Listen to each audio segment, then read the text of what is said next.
just who is Aaron from the interactions that you had with him, from what you saw him, in with the Steelers? Like, what did you discover about Aaron Rodgers?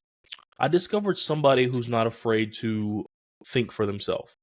I think that's what really gravitated me towards Aaron. Was I was always very skeptical about Aaron Rodgers, right? Because all I had known about Aaron was what everybody else said about Aaron Rodgers. When I got to Pittsburgh, and I spent time with Aaron, I mean, one of the greatest guys, just not just quarterback, but just a great human being. You talk about a guy who like has tons of money.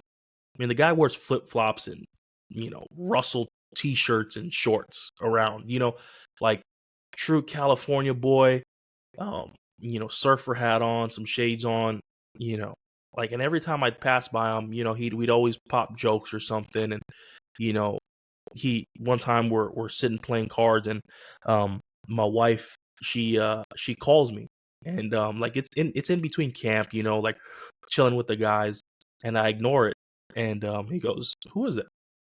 I said, "Oh, it's my wife." He's like, "Man, go talk to your wife. Like, why'd you ignore it?" And he's like, "Man, like, you don't get these opportunities back. You never want to look one day and be like, man, I didn't pick up that phone." And he's just a guy that I really enjoyed. And I mean, just me and him could talk for hours. We did one night. We talked for hours, just contrary to what's going on in the world now today.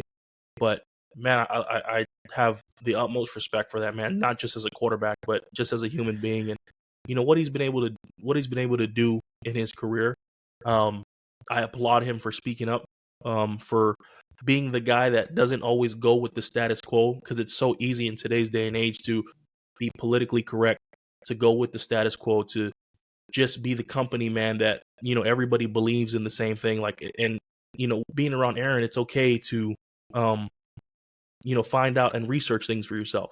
And that's all I'll say about it, man. I wish him nothing but the best. He's a great dude. He texted me like 2 weeks ago, just checking in on me, all that good stuff, whatnot. And I just wished him a healthy season, and just a great guy.